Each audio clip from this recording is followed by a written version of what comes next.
ষষ্ঠ উপজেলা পরিষদ নির্বাচনের প্রথম ধাপে ১৩৯ উপজেলার ১১,৫৫৬ কেন্দ্রে চলছে ভোট গ্রহণ। ২২টি কেন্দ্রে ইভিএমে এবং বাকিগুলোতে ব্যালটে প্রার্থী বাছাই করছে ভোটাররা। প্রথম ধাপে মোট ১,৬৩৫ জন প্রার্থী প্রতিদ্বন্দ্বিতা করছেন। ইতোমধ্যেই ৮ চেয়ারম্যান সহ ২৮ জন প্রার্থী বিনা প্রতিদ্বন্দ্বিতায় বিজয়ী হয়েছেন। নির্বাচনের খুঁটিনাটি তুলে ধরছেন সৈয়দ মাহমুদ। উপজেলা নির্বাচনের প্রথম ধাপে মোট প্রার্থী ১,৬৩৫ জন। এর মধ্যে চেয়ারম্যান পদে ৫৭০, ভাইস চেয়ারম্যান ৬২৫ এবং মহিলা ভাইস চেয়ারম্যান পদে রয়েছেন ৪৪০ জন প্রার্থী। প্রার্থীদের হলফনামা বিশ্লেষণ করে টিআইবি জানিয়েছে, বিভিন্ন পদে প্রার্থীর ৭০ ভাগই ব্যবসায়ী, আর সব পদ মিলিয়ে কোটিপতি ১১৭ জন। নির্বাচন কমিশন জানিয়েছে, প্রথম ধাপে ভোটার ৩,১৪,৬৮,১০২ জন। এর মধ্যে পুরুষ ১,৬০,০০,০০০ আর নারী ১,৫৪,০০,০০০ বেশি। এছাড়া ১৮৮ জন তৃতীয় লিঙ্গের ভোটার। এদিকে ভোটের পরিবেশ শান্ত রাখতে স্বাভাবিক এলাকা ও বিশেষ এলাকা এই দুই বিবেচনায় দায়িত্ব পালন করছে আইন শৃঙ্খলা রক্ষাকারী বাহিনী। এছাড়া কক্সবাজার, গাজীপুর, ব্রাহ্মণবাড়িয়া, বগুড়া ও মৌলভীবাজার সহ বিভিন্ন এলাকার ঝুঁকিপূর্ণ কেন্দ্রে রয়েছে বাড়তি নিরাপত্তা। বিএনপি সহ বেশিরভাগ বিরোধী দল উপজেলা নির্বাচন বর্জন করেছে। তবে নির্বাচন অংশগ্রহণমূলক করতে শুরু থেকেই মন্ত্রী এমপির স্বজনকে প্রার্থী না হবার নির্দেশনা দিয়েছিল আওয়ামী লীগ। সৈয়দ মাহমুদ, RTV। উপজেলা পরিষদ নির্বাচনের প্রথম ধাপে ভোট গ্রহণের সবশেষ খবর জানাতে কুষ্টিয়ার খোকসা উপজেলা বড়ইচাড়া সরকারি প্রাথমিক বিদ্যালয় ভোট কেন্দ্র থেকে যুক্ত হচ্ছেন সহকর্মী রুহুল আমিন তুহিন। জানাবেন যে ভোট কেন্দ্রে ভোটার উপস্থিতি কেমন দেখছেন এবং এখন পর্যন্ত কোনো বিশৃঙ্খলার অভিযোগ পেয়েছেন কিনা? যেমনটি বলছিলেন, উপজেলা নির্বাচন অনুষ্ঠিত হচ্ছে প্রথম ধাপে। তো কুষ্টিয়ার জেলার দুটি উপজেলায় নির্বাচন অনুষ্ঠিত হচ্ছে, একটি হচ্ছে কুষ্টিয়া সদর আর একটা এই খোকসা উপজেলা। খোকসা উপজেলার বড়ইচড়া সরকারি প্রাথমিক বিদ্যালয়ে আমি আছি সকাল থেকে, এবং এটি অত্যন্ত গুরুত্বপূর্ণ একটি কেন্দ্র। এই কেন্দ্রে আমরা ভোট কাস্টিং যেটি সর্বশেষ তথ্য পেয়েছি যে ২০০-র মতো ভোট ইতিমধ্যে কাস্টিং হয়েছে, যদিও এখানে ভোটার রয়েছেন ৩২০০ প্রায়। তো গত রাতে বৃষ্টি হয়েছিল এবং সকাল থেকেই মেঘলা আকাশ ছিল, এখন যদিও রৌদ্রোজ্জ্বল। তো এই কারণে ভোটারদের উপস্থিতি খানিকটা কম হয়েছে বলে আমরা জেনেছি প্রিজাইডিং কর্মকর্তার কাছ থেকে। তবে এখন আস্তে আস্তে ভোটাররা আসতে শুরু করেছেন। আমরা দেখছি মহিলা ভোটারদের উপস্থিতিও বেশ আশা জাগানো, এবং মনে হচ্ছে যে বেলা বাড়ার সাথে সাথে কিন্তু এই উপস্থিতি আরও বাড়বে। তো দুটি উপজেলার মধ্যে কুষ্টিয়া সদর উপজেলায় মোট ১৪৫টি ও খোকসা উপজেলায় মোট ৫০টি কেন্দ্র রয়েছে।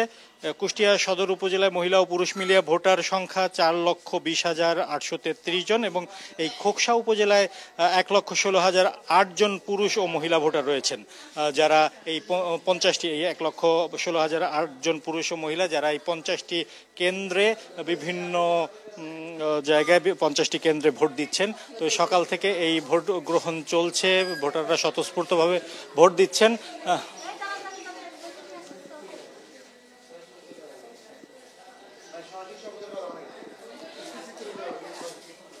ভোটাররা এখান থেকে ভোট দিচ্ছেন। আমরা দেখছি মানে বিভিন্ন বয়সের ভোটাররা কিন্তু আসেন এখানে। তো এই আমরা যদি দু একজন ভোটারের সাথে কথা বলি, যে আপনার বাসা কোথায়? রঘুনাথপুর। ভোট দিয়েছেন? দিলাম। ভোট কেমন মনে হচ্ছে? ভোটের পরিবেশটা কেমন মনে হচ্ছে? ভালোই মনে হচ্ছে। আপনার বয়স কত? ৭৫। এ নিয়ে মানে রেগুলার ভোট দেন? সবসময় সব নির্বাচনে ভোট দেন? রেগুলার। অন্য নির্বাচন এবং এইবারের নির্বাচনের মধ্যে পার্থক্য দেখতেছেন কোনো? না না, একই রকম। একই। আমরা তো একটু দেখতে ভোটার কম উপস্থিত, এটা সবসময় কেমন থাকে সকালের দিকে? ভালোই থাকে। ঠিক আছে, আমরা কথা বলছিলাম একজন ভোটারের সাথে। তো আমরা যদি একটু বাইরের দিকেও পরিস্থিতি দেখাই, রাস্তাতে কিন্তু মানুষের ভিড় রয়েছে, অর্থাৎ মানে ভোটাররা আসতে শুরু করেছেন। সময়ের সাথে সাথে এই ভোটার উপস্থিতি বাড়বে বলে আমরা আশা করছি। তো এই ছিল আমার কাছে খোকসা থেকে নির্বাচনের সর্বশেষ সংবাদ। ধন্যবাদ আপনাকে। ভোট চলছে সাতক্ষীরার দুটি উপজেলাতেও। ভোট গ্রহণের বিষয়ে জানাতে জেলার কালীগঞ্জ উপজেলা থেকে সরাসরি যুক্ত হচ্ছেন সহকর্মী রামকৃষ্ণ চক্রবর্তী। রামকৃষ্ণ, জানাবেন যে কেন্দ্রে ভোটার উপস্থিতি কেমন দেখছেন? হ্যাঁ হাবিবা, আমরা কুকসা থেকে যেমনটি জানছিলাম, সাতক্ষীরার একেবারে সুন্দর সংলগ্ন এই জনপদ সাতক্ষীরা মানে বাংলাদেশের দ্বিতীয় বৃহত্তম উপজেলা শ্যামনগর এবং কালীগঞ্জ, এই দুটো উপজেলায় প্রথম থেকে নির্বাচন চলছে। সকাল 8টা থেকে ভোট গ্রহণ শুরু হয়েছে। আমি এখন আছি কালীগঞ্জ উপজেলার Nalta Ahsania mission residential degree college. এই কলেজে সকাল থেকে আমরা নিজে দেখতেই পাচ্ছেন একটি ভোট কেন্দ্র, মানুষ আসছে, ভোট দিয়ে চলে যাচ্ছে। সাধারণ যে ভোটারদের উপস্থিতি সকাল থেকে তেমন খুব একটা চোখে পড়ছে না, তবে এখানে ভোটের একটু বেলা বাড়ার সাথে সাথে ভোট কেন্দ্রে ভোটারদের উপস্থিতি বৃদ্ধি পাবে বলে আমরা বিভিন্ন দলের নেতাকর্মীদের সাথে কথা বলে জানতে পেরেছি। আর কালীগঞ্জ এবং শ্যামনগঞ্জের দুটো উপজেলা মোট 171টি কেন্দ্রে সকাল 8টা থেকে ভোট গ্রহণ বিরতি শুরু হয়েছে। এই দুটি উপজেলায় চেয়ারম্যান পদে 5 জন, মহিলা ভাইস চেয়ারম্যান পদে 6 জন এবং পুরুষ ভাইস চেয়ারম্যান পদে 9 জন প্রার্থী প্রতিদ্বন্দ্বিতা করছেন। আর এখানে সবচেয়ে বেশি ভোট আমাদের শ্যামনগর উপজেলা সুন্দরবন সংলগ্ন জনপদ। এখানে 2,88,466 জন ভোটার এবং কালীগঞ্জ উপজেলায় মোট ভোটার 2,47,813 জন। আমি কিছুক্ষণ আগে কথা বলেছিলাম সাতক্ষীরা জেলা প্রশাসক এস.এম. হুমায়ুন কবির সাথে। তিনি আমাকে জানিয়েছেন সাতক্ষীরার প্রথম দুটি উপজেলা পরিষদ নির্বাচন যথেষ্ট শান্তিপূর্ণভাবে নির্বাচন চলছে। 8টা থেকে ভোট গ্রহণ শুরু হয়েছে। এখনো পর্যন্ত কোনো ভোটের কোনো বিশৃঙ্খলার খবর এখনো পাওয়া যায়নি। তবে সবচেয়ে মূল বিষয় যেটা দুটি উপজেলায় যে নির্বাচন হচ্ছে, যেহেতু বিরোধী দল জামাত বিএনপি ভোট থেকে বিরত রেখেছে, এই প্রতিনিধিত্ব হচ্ছে আওয়ামী লীগ প্রার্থীদের সাথে আওয়ামী লীগের। সেটা উপজেলা চেয়ারম্যান পদে, ভাইস চেয়ারম্যান এবং মহিলা ভাইস চেয়ারম্যান পদে 3টি পদেই আওয়ামী লীগ প্রার্থীদের প্রতিনিধিত্ব করছেন আওয়ামী লীগ প্রার্থীরা। সব মিলিয়ে যে ভোটের যে হাওয়াটা সেভাবে হয়তো বেলা বাড়ার সাথে সাথে বোঝা যাবে সাধারণ মানুষ এই ভোটে কতটা অংশগ্রহণ করছে। হাবিবা, ধন্যবাদ আপনাকে। ভোট গ্রহণের বিষয়ে জানাতে সিরাজগঞ্জের বেলকুচি থেকে সরাসরি যুক্ত হচ্ছেন আমাদের আরেক সহকর্মী সাজরুল ইসলাম সঞ্জয়।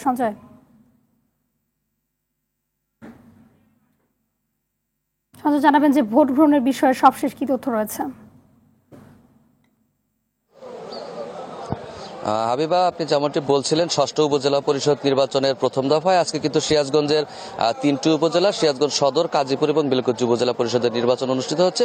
এই 3টি উপজেলাতে কিন্তু ইভিএম এর মাধ্যমে প্রথমবারের মতো ভোট গ্রহণ করা হচ্ছে। আমি এই মুহূর্তে রয়েছি সিরাজগঞ্জের বেলকুচি উপজেলার একটি ভোট কেন্দ্রে। আপনাদেরকে যদি আমি একটু দেখাতে চাই, এই নির্বাচনী কেন্দ্রটিতে কিন্তু সকাল থেকেই আসলে ভোটার উপস্থিতি রয়েছে, বলা চলে মোটামুটি ভোটার উপস্থিতি রয়েছে। আর এই উপজেলাটির সিরাজগঞ্জ যে 3টি উপজেলায় নির্বাচন হচ্ছে, 3টি উপজেলার মোট ভোটার সংখ্যা 9,78,272 জন। এরা কিন্তু উপজেলার 3টি উপজেলার 390টি ভোট কেন্দ্রের 3,052টি ভোট কক্ষে তাদের ভোটাধিকার প্রয়োগ করছেন। আর এই মুহূর্তে আমি যে উপজেলাটিতে রয়েছি, বেলকুচি উপজেলা, এই উপজেলাটিতে কিন্তু মোট ভোটার রয়েছে 2,87,452 জন। এরা কিন্তু উপজেলাটির 97টি ভোট কেন্দ্রের 884টি কেন্দ্রে ভোট প্রদান করছেন এবং এই উপজেলাটিতে চেয়ারম্যান পদে 3 জন, ভাইস চেয়ারম্যান পদে 3 জন এবং মহিলা ভাইস চেয়ারম্যান পদে 2 জন প্রার্থী প্রতিদ্বন্দ্বিতা করছে। তো সকাল থেকে আমরা বিভিন্ন ভোট কেন্দ্রে ঘুরে যেমনটি দেখেছি এবং প্রার্থীদের সাথে কথা বলে যেমনটি আমরা জানতে পেরেছি, এই মুহূর্ত পর্যন্ত কিন্তু আসলে বলা চলে যে অনেকটা সুষ্ঠু এবং অবাধ নিরপেক্ষভাবে ভোট গ্রহণ চলছে। এ মুহূর্ত পর্যন্ত কিন্তু কোনো অভিযোগ আমরা কোনো প্রার্থীর পক্ষ থেকে পাইনি। তো এই ছিল সিরাজগঞ্জের বেলকুচি থেকে উপজেলা পরিষদ নির্বাচনের সবশেষ খবর। হাবিবা, ধন্যবাদ আপনাকে। এ বিষয়ে আরো জানাতে রাজশাহী থেকে এবারে সরাসরি যুক্ত হচ্ছেন সহকর্মী মোস্তাফিজ রকি। জানাবেন যে কেন্দ্রে ভোটার উপস্থিতি ও ভোট গ্রহণের বিষয়ে কি তথ্য আছে আপনার কাছে? হাবিবা, রাজশাহীতে দুটি উপজেলায় নির্বাচন কিন্তু এখন পর্যন্ত চলছে। মূলত সকাল 8টা থেকে এই ভোট গ্রহণ শুরু হয়েছে, চলবে টানা বিকেল 4টা পর্যন্ত। যদিও আমরা সকাল থেকেই দেখতে পাচ্ছি যে বেশ কয়েকটি কেন্দ্রে কিন্তু আমি ঘুরে ঘুরে দেখেছি, সেখানে কিন্তু ভোটারদের যে উপস্থিতি সেটি কিন্তু অনেকটি কম কিন্তু আমরা লক্ষ্য করছি। কারণ আপনি জানেন যে গত রাত্রে রাজশাহীতে 1টা থেকে ভোর 5:30 পর্যন্ত 51 মিলিমিটার বৃষ্টিপাত রেকর্ড করা হয়েছে। ফলে আজকে রাজশাহীর যে আবহাওয়া অনেকটাই শীতল, এই কারণে সাধারণ মানুষ ঘুম থেকে উঠতে দেরি করছে, এই কারণে তারা কিন্তু এখনো পর্যন্ত ভোট কেন্দ্রে আসেনি। যদিও বেলা বাড়ার সাথে সাথে আমরা কিন্তু এখন লক্ষ্য করছি যে ভোটাররা কিন্তু আসছে। এবং এই রাজশাহীর যে দুটি উপজেলা রয়েছে, এখানে মোট ভোটার সংখ্যা রয়েছে 4,47,333 জন এবং ভোট কেন্দ্র রয়েছে 168টি এবং 155টি ঝুঁকিপূর্ণ বা অতি গুরুত্বপূর্ণ হিসেবে বিবেচনা করা হয়েছে। এবং এরই মধ্যে কিন্তু আমরা প্রার্থীদের সাথে, যারা এখানে প্রতিদ্বন্দ্বিতা করছেন তাদের সাথে কথা বলেছি। তারা বলছেন এখন পর্যন্ত যে নির্বাচনী পরিবেশ, তারা কিন্তু বেশ আশাবাদী এবং তারা প্রত্যেকে কিন্তু বলছেন যে নির্বাচন যদি শেষ পর্যন্ত সুষ্ঠু এবং অবাধ নিরপেক্ষ হয় তাহলে কিন্তু প্রত্যেকে জয়ের দিক দিয়ে কিন্তু শতভাগ তারা আশাবাদ ব্যক্ত করেছেন। আরেকটি বিষয় আপনাকে জানিয়ে রাখি যে কেন্দ্রগুলি আসলে অতি গুরুত্বপূর্ণ বা ঝুঁকিপূর্ণ হিসেবে বিবেচনা করা হয়েছে, সেগুলোকে ঘিরে কিন্তু আইন শৃঙ্খলা রক্ষাকারী বাহিনীর যারা সদস্যরা রয়েছেন তারা কিন্তু নিরাপত্তার ছক কষেছেন। বিশেষ করে এই রাজশাহীর যে দুটি উপজেলা রয়েছে, এখানে 7 প্লাটুন বিজিবি মোতায়েন করা হয়েছে এবং আচরণবিধি লঙ্ঘন হচ্ছে কিনা ভোট কেন্দ্রের বাইরে এবং ভেতরে সেগুলো দেখভালের জন্য কিন্তু 17 জন ভ্রাম্যমাণ আদালতের যে টিম সেগুলো কিন্তু কাজ করছে। কিছুক্ষণ আগে কিন্তু আমরা দেখেছিলাম, আমি যেই গোদাগাড়ির যে কেন্দ্রটিতে রয়েছে সেখানে কিন্তু আমরা দেখেছি কিছুক্ষণ আগে ডিআইজি তিনি কিন্তু রাজশাহী রেঞ্জের ডিআইজি পরিদর্শন করেছে। এখন পর্যন্ত হয়তো বলা যায় যে রাজশাহীতে কোনো অপ্রীতিকর ঘটনা ছাড়াই সুষ্ঠুভাবে দুটি উপজেলায় নির্বাচন অনুষ্ঠিত হচ্ছে। ধন্যবাদ আপনাকে। ময়মনসিংহের ফুলপুরে নির্বাচনী দায়িত্ব পালন করতে যাওয়ার সময় বাসের সঙ্গে ইউএনওর গাড়ির সংঘর্ষ হয়েছে। ভোরে উপজেলার হরিরামপুর এলাকায় এই দুর্ঘটনার শিকার হন ঈশ্বরগঞ্জ উপজেলা নির্বাহী অফিসার আরিফুল ইসলাম প্রিন্স। গুরুতর আহত অবস্থায় তাকে উদ্ধার করে ময়মনসিংহ মেডিকেল কলেজ হাসপাতালে ভর্তি করা হয়েছে। তিনি জেলার ফুলপুর উপজেলা পরিষদ নির্বাচনের দায়িত্ব পালন করতে যাচ্ছিলেন।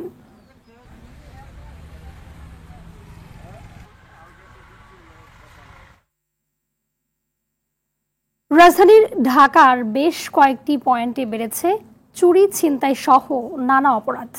গাবতলী, শ্যামলী, আসাদ গেট সহ বিভিন্ন গুরুত্বপূর্ণ এলাকা অতিক্রমের সময় জানালার পাশ দিয়ে প্রতিনিয়ত মোবাইল ফোন ও নারীদের কানের দুল সহ বিভিন্ন জিনিসপত্র হাতিয়ে নিচ্ছে দুর্বৃত্তরা। এসব অপরাধ দমনে পুলিশ আন্তরিক নয় বলে অভিযোগ ভুক্তভোগীদের। সুফিয়ান ফারাবি রিপোর্টে বিস্তারিত। প্রতিনিয়তই ঢাকার বিভিন্ন গুরুত্বপূর্ণ এলাকায় মোবাইল ফোন ছিনতাইয়ের ঘটনা ঘটছে। সড়কের দুপাশে ওত পেতে থাকে ছিনতাইকারীরা। বাসে জানালার পাশে থাকা যাত্রীরা যখন মোবাইল ফোনে মগ্ন, তখনই গুরুত্বপূর্ণ জিনিসপত্র হাতিয়ে নেয় এই চক্রটি। প্রত্যক্ষদর্শীদের অভিযোগ, রাজধানীর গাবতলীতে একটি সংঘবদ্ধ চক্র এসব অপরাধ ঘটাচ্ছে। রাজধানীর আরো কয়েকটি এলাকাতেও রয়েছে এই ধরনের দুর্বৃত্ত চক্র। আমার সামনে থেকে, আমি যখন মোহাম্মদপুর আসাদ গেটে ছিলাম তখন আমার সামনে থেকে একটা মোবাইল টান দিয়ে নিয়ে গেছে। দেখছি জানলা খোলা থাকলে মোবাইলে কথা বললে তখন একটা টান দিয়ে নিয়ে যায়। যে কানের দুল ছিঁড়ে নেয়, মাঝে মধ্যে দেখছি মোবাইল নিতেছে। প্রতিদিনই ঘটে আমগো লাইনে, মমিতা রোডে, ঠিকানা রোডে, চাঙ্গারপুর রোডে বেশি, বুঝছেন? যাতায়াত বেশি, তো এদিকে যাত্রীর যাতায়াত বেশি, ছিনতাইকারও বেশি। সাধারণ যাত্রীরা জানায় এসব অপরাধ নিয়ন্ত্রণে আন্তরিক নয় পুলিশ, ফলে অপরাধ করে পার পেয়ে যাচ্ছে ছিনতাইকারীরা। 12টা বাজে আমি এখানে ফোনে কথা বলতেছিলাম, আর পিছনে ছিল গাবতলী স্ট্যান্ডে, ফোনটা নিয়ে এদিকে দৌড় দিচ্ছে। থানা অভিযোগ করছি, বলছে দিবে, এখন পর্যন্ত ফোনটা আমি হাতে পাইনি। যে পুলিশ প্রশাসন ওনারা চাইলে আসলে ওনারা যে কঠোরভাবে এটা দমন করার জন্য চেষ্টা করে অবশ্যই পারবে, এটা এমন আহামরি কিছু না। এবং আমাদের সকল নাগরিকদের একটু সচেতন হতে হবে, সচেতন থাকতে হবে। মোবাইল ফোন ছিনতাই সহ এসব ঘটনায় থানায় অভিযোগ করে ফল না মেলায় হতাশা জানিয়েছেন অনেকেই। সুফিয়ান ফারাবি, RTV, ঢাকা। চিরনূতনের দিল ডাক। আজ 25শে বৈশাখ, বিশ্বকবি রবীন্দ্রনাথ ঠাকুরের 163তম জন্মবার্ষিকী। বাঙালির আবেগ, অনুভূতি আর সংকটে কবিগুরুর গান, কবিতা জুগিয়েছে সাহস ও অনুপ্রেরণা। বহুমাত্রিক সৃজন কর্মে বাংলা সাহিত্যকে বিশ্ব দরবারে নিয়ে গেছেন রবীন্দ্রনাথ। মানুষের মনে শান্তি, কল্যাণ ও সুগভীর বোধ তৈরি করেছেন নিপুণ প্রত্যয়ে। নৈতিক অবক্ষয় দূর করে নতুন প্রজন্মকে বাঙালি সংস্কৃতিতে আকৃষ্ট করতে রবীন্দ্র পাঠ অপরিহার্য বলে মনে করেন রবীন্দ্রসঙ্গীত শিল্পী ও গবেষক লাইসা আহমেদ। তবে এজন্য রাষ্ট্রকেই উদ্যোগ নিতে হবে বলেও মত তার। আতিকুর রহমানের রিপোর্টে বিস্তারিত। আকাশ ভরা সূর্য তারা, হে নূতন দেখা দিক আরবার, জন্মের প্রথম শুভক্ষণ, তোমার প্রকাশক কোহেলিকা করি উদ্ঘাটন সূর্যের মতন। 1861 সালে কলকাতার জোড়াসাঁকোর ঠাকুর পরিবারে যে রবীন্দ্রনাথের জন্ম, তার সাহিত্য কিরণ আজও বাঙালি জীবন ও মানুষে এখনো দীপ্তমান। সাহিত্যে রবীন্দ্রনাথের নোবেল প্রাপ্তি বাংলা ভাষা ও বাঙালির জন্য বয়ে আনে বিশ্বমর্যাদা।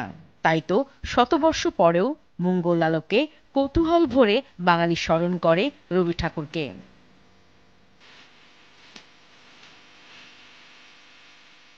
বাঙালির আত্মিক মুক্তি ও স্বনির্ভরতার প্রতীক, কবিগুরু বাংলাদেশের জাতীয় সঙ্গীতের রচয়িতা।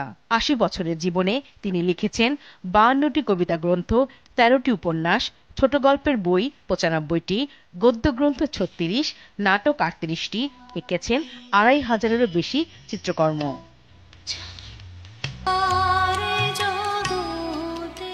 রবীন্দ্রসঙ্গীত শিল্পী লাইসা আহমেদ লিসা বললেন, রবীন্দ্রনাথের সৃষ্টিকর্ম আজও প্রাসঙ্গিক। তাই বাঙালির হাজার বছরের শিল্প সাহিত্য সংস্কৃতি থেকে যে প্রজন্মের বিচ্যুতি ঘটেছে, তা থেকে পরিত্রাণ পেতে রবীন্দ্র চর্চা জরুরি। শিশু বয়স থেকে ছেলে মেয়েদেরকে রবীন্দ্রনাথের ছড়া অথবা কবিতার যদি কিংবা গানের সঙ্গে তার যদি পরিচিতি না করি, বিশেষত স্কুল লেভেল থেকে যদি এটা ঢুকিয়ে দেওয়া যায়, তাহলে অনেক বেশি কার্যকর হবে। কেউ সুন্দর করে বলছেন, রবীন্দ্রনাথের জীবন নিয়ে বলছেন, তার কাজ নিয়ে বলছেন, ধারাবাহিকভাবে বলছেন, সেগুলো যদি প্রচারিত হয়, আমার মনে হয় আস্তে আস্তে এই বিষয়ে তাদের আগ্রহ বাড়বে এবং তারাও জানতে চাইবে। শিক্ষা ও সংস্কৃতি ক্ষেত্রে রাষ্ট্রীয়ভাবে কার্যকর উদ্যোগ নিলে অসাম্প্রদায়িক বাংলাদেশ প্রতিষ্ঠা অনেক সহজ হবে বলে মনে করেন তিনি।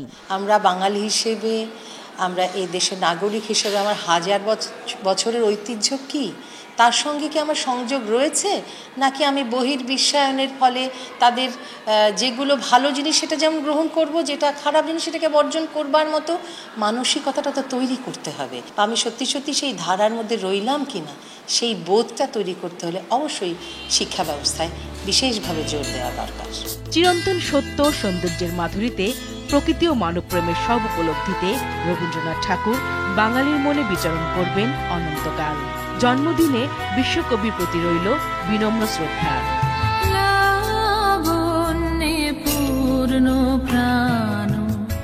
আতিকা রহমান, RTV, ঢাকা। সিরাজগঞ্জের চৌহালি উপজেলার বাঘুটিয়া ইউনিয়নে 2.5 কোটি টাকার সেতু এলাকাবাসীর কোনো কাজেই আসছে না। অপরিকল্পিতভাবে নির্মাণ সেতুটি এখন স্থানীয়দের গলার কাটা হয়ে দাঁড়িয়েছে। ভুক্তভোগীদের অভিযোগ, বিনানি মরা নদীর উপর নির্মিত সেতুটি প্রয়োজনের তুলনায় অনেক ছোট।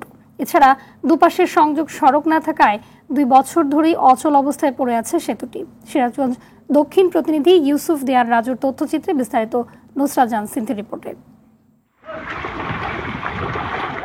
2017 সালের ডিসেম্বর মাসে বৃহত্তর পাবনা ও বগুড়ার গ্রামীণ অবকাঠামো উন্নয়ন প্রকল্পের আওতায় প্রায় 2 কোটি 24 লাখ টাকা ব্যয়ে সিরাজগঞ্জের বিনাইনমরা নদীর উপর নির্মাণ করা হয় 52 মিটার দৈর্ঘ্যের এই সেতুটি। ঠিকাদারি প্রতিষ্ঠান RAB-RC প্রাইভেট লিমিটেড। 2018 সালের 4 ডিসেম্বর সেতুটির নির্মাণ কাজ শেষ হওয়ার কথা থাকলেও 21 সালের নভেম্বরে গিয়ে শেষ হয়। স্থানীয়দের অভিযোগ, প্রকল্পের মেয়াদ শেষ হওয়ায় বরাদ্দের টাকা না পাওয়ার অজুহাতে সেতুর সংযোগ সড়ক নির্মাণ করেনি ঠিকাদারি প্রতিষ্ঠান। আজ 3 বছর ধরে এই ব্রিজের রাস্তা কাজ বন্ধ হয়ে রয়েছে। আমাদের খুবই অসুবিধা, আমাদের মোটরসাইকেল নিয়ে চলাচল করা খুবই কষ্ট এবং এই প্রাইমারি সরকারি স্কুল আছে, এখানে ছেলেবেলারা পিছলা খেয়ে আসার পরে নাগরপুর হাসপাতালে ভর্তি পর্যন্ত হয়েছে। যদি ক্লিয়ার হয় তাহলে আমরা মনে করেন যে রাস্তাঘাট দিয়া অন্য বাসার সমানে কাজ কাম করে খাই। আর এই ব্রিজটা চালায় মনে করেন 6 মাস কাজ করতে পারি আমরা, 6 মাস করা হয়। একটা কন্ট্রাক্টরও ক্লিয়ার করতে পারে না। এখন এইটা চলাচল, সামনে বর্ষা আসতেছে, এটা চলাচল ব্রিজটা কাজ কমপ্লিট হইলে মানুষের চলাচল সুবিধা হয়ে যায়। এনে বর্ষা মাসের দিনে গাড়ি পার হইবার পার না, মোটরসাইকেল পার হইবার পার না। সরকার কাছে দাবি হইল এই ব্রিজটা যদি কমপ্লিট করে দেয়। এদিকে সেতুর কাজ শেষ না করেই পাশে নতুন 30 মিটার দৈর্ঘ্যের আরেকটি সেতু নির্মাণ কাজ শুরু করবে LGD। এর ব্যয় ধরা হয়েছে 3 কোটি 15 লাখ টাকা। প্রজেক্ট শেষ হওয়ার কারণে ব্রিজের কাজ অসম্পূর্ণ ছিল, তারপরে আমরা ওখানে বিভিন্ন অনুসন্ধান করে ওখানে প্রাক্কলন প্রস্তুত করে ঢাকাত পাঠানো ছিল, সেখানে এখন ওর পাশে একটা ব্রিজ হবে এবং অলরেডি টেন্ডার হয়ে গেছে, ঠিকাদার নিযুক্ত হয়ে গেছে। আশা করা যাচ্ছে অচিরেই কাজ শুরু হয়ে যাবে। এই অবস্থায় নতুন সেতু নির্মাণের আগে পুরাতন সেতুর পাশে সংযোগ সড়ক নির্মাণের দাবি ভুক্তভোগীদের। নুসরাত জাহান সিনথি, RTV। আগামী 6 মাসের মধ্যে হযরত শাহজালাল আন্তর্জাতিক বিমানবন্দরের 3rd টার্মিনাল পুরোপুরি ব্যবহার করা যাবে বলে জানিয়েছেন বেসামরিক বিমান পরিবহন ও পর্যটন মন্ত্রী মোহাম্মদ ফারুক খান। সচিবালয়ে যুক্তরাজ্যের পররাষ্ট্র, কমনওয়েলথ ও উন্নয়ন বিষয়ক মন্ত্রণালয়ের ইন্দো প্যাসিফিক অঞ্চলের দায়িত্বপ্রাপ্ত প্রতিমন্ত্রী অ্যানি ম্যারি ট্রাভেলিয়েনের সঙ্গে বৈঠক শেষে মন্ত্রী কথা জানান। বৈঠকে বাংলাদেশের এভিয়েশন শিল্পের উন্নয়নে যুক্তরাজ্য একত্রে কাজ করতে চায় বলে মন্ত্রীকে জানিয়েছেন দেশটির প্রতিমন্ত্রী অ্যানি ম্যারি ট্রাভেলিয়েন। এ সময় ফারুক খান জানান, প্রাথমিকভাবে 10টি এয়ারবাস কেনার সিদ্ধান্ত নিয়েছে সরকার। মার্কিন যুক্তরাষ্ট্র বোয়িং কেনার প্রস্তাব দিয়েছে বলেও জানান মন্ত্রী।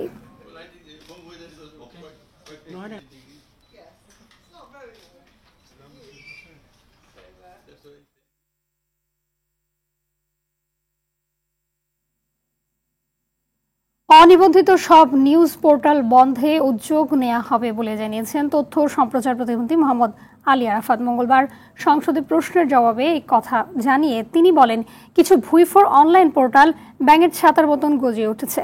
তারা সাংবাদিকতা নয়, অপসাংবাদিকতার চর্চা করছে বলে মন্তব্য করেন প্রতিমন্ত্রী। এর আগে স্পিকার ডক্টর শিরিন শারমিন চৌধুরীর সভাপতিত্বে সংসদের অধিবেশন শুরু হয়। আরেক প্রশ্নের জবাবে বিদ্যুৎ, জ্বালানি ও খনিজ সম্পদ প্রতিমন্ত্রী নসরুল হামিদ জানান, বৈশ্বিক জ্বালানি সংকটের কারণে পরিপূর্ণ সক্ষমতায় বিদ্যুৎ উৎপাদন সম্ভব হচ্ছে না। শিগগিরই দেশের সব স্থানে নিরবিচ্ছিন্ন বিদ্যুৎ সুবিধা পৌঁছে দেওয়ার আশা করেন তিনি। এছাড়া গ্রাম আদালতের জরিমানা ৭৫,০০০ থেকে ৩ লাখ টাকা নির্ধারণ করে সংসদে পাশ হয়েছে গ্রাম আদালত সংশোধন বিল ২০২৪। কার্যকর পদক্ষেপ গ্রহণ করতে পারবো। এই জন্য এই নদীটি হাওড়া এলাকা থেকে কিশোরগঞ্জ তাদের এখানে ফিজিবল হয় না যে পরিমাণ। বেশ কিছু ভুইফোর অনলাইন পোর্টাল ব্যাঙের ছাতার মতন গজিয়ে গেছে বিভিন্ন জায়গায় এবং তারা সাংবাদিকতা নয়, অপসাংবাদিকতার চর্চা করে, অপপ্রচার করে এবং বিভিন্ন ধরনের সমস্যা তৈরি করে সমাজে। যত পোর্টাল যেগুলো অ্যাপ্লিকেশন করেছে, প্রক্রিয়াধীন আছে, তার পুরো লিস্টটা আমি বিটিআরসিকে পাঠাবো। এই লিস্টের বাইরে যত অনিবন্ধিত এবং এমনকি একটা অ্যাপ্লিকেশনও করে নেই যারা, তাদের সবগুলো পোর্টাল বন্ধ করে দেওয়ার জন্য আমি তাদেরকে অনুরোধ জানাবো। 2030 সালের মধ্যে 20% জ্বালানি সাশ্রয়ীর লক্ষ্যমাত্রা নির্ধারণ, 2041 সালের মধ্যে 40% পর্যন্ত বিদ্যুৎ পরিচ্ছন্ন জ্বালানি হতে উৎপাদন এবং সকল পোস্টপেড মিটারকে পর্যায়ক্রমে প্রিপেড, স্মার্ট প্রিপেড মিটারে রূপান্তর। আমরা আশা করছি গৃহীত পদক্ষেপ সমূহ বাস্তবিত হলে সবাইকে নিরবিচ্ছিন্ন মানসম্মত বিদ্যুৎ সুবিধা পৌঁছে দিতে সক্ষম হব। জানাব আন্তর্জাতিক সংবাদ। টানা কয়েকদিনের ভারী বৃষ্টিতে সৃষ্ট বন্যায় তলিয়ে গেছে লাতিন আমেরিকার দেশ ব্রাজিল। দেশটির দক্ষিণাঞ্চলীয় প্রদেশ রিও গ্রান্দে দো সুলে তলিয়ে গেছে শত শত শহর। প্রবল বর্ষণে এখন পর্যন্ত নিহত 90 জন, এছাড়া নিখোঁজ রয়েছেন 130 জনেরও বেশি। বাস্তুচ্যুত প্রায় 1.5 লাখ মানুষ। বন্যায় তলিয়ে যাওয়া কিছু শহর অন্যান্য অঞ্চল থেকে এখনো বিচ্ছিন্ন। নিখোঁজদের খুঁজে পাওয়ার আশা ধীরে ধীরে হ্রাস পাচ্ছে, তাই নিহতের সংখ্যা বাড়ার আশঙ্কা করা হচ্ছে। যুদ্ধবিরতির প্রস্তাবে হামাস রাজি হওয়ার পর আলোচনার জন্য কায়রোতে প্রতিনিধি দল পাঠিয়েছে নেতানিয়াহু। চলছে আলোচনাও। এর মধ্যে বিভিন্ন দেশ ও সংগঠনের বারণ সত্ত্বেও গাজার রাফা শহরে আক্রমণ শুরু করেছে বর্বর ইসরায়েলি বাহিনী। দখলে নিয়েছে রাফা ক্রসিংও, মোতায়েন করেছে সেনা সদস্য। স্থানীয় সময় মঙ্গলবার ইসরায়েলি বোমা হামলায় নিহত হয়েছে একই পরিবারের 7 জন। এই পরিস্থিতিতে শেষ ঠিকানা রাফা ছেড়ে যাচ্ছে অসহায় ফিলিস্তিনিরা। এতে গাজায় যুদ্ধবিরতিতে হামাসের সম্মতিতে গাজাবাসীর উচ্ছ্বাসে মিশে গেছে ধুলোয়। জাতিসংঘ মহাসচিব সতর্ক করে বলেছেন, রাফায় ইসরায়েলি বাহিনীর পূর্ণ আগ্রাসন হবে একটি কৌশলগত ভুল, মানবিক ও রাজনৈতিক বিপর্যয়।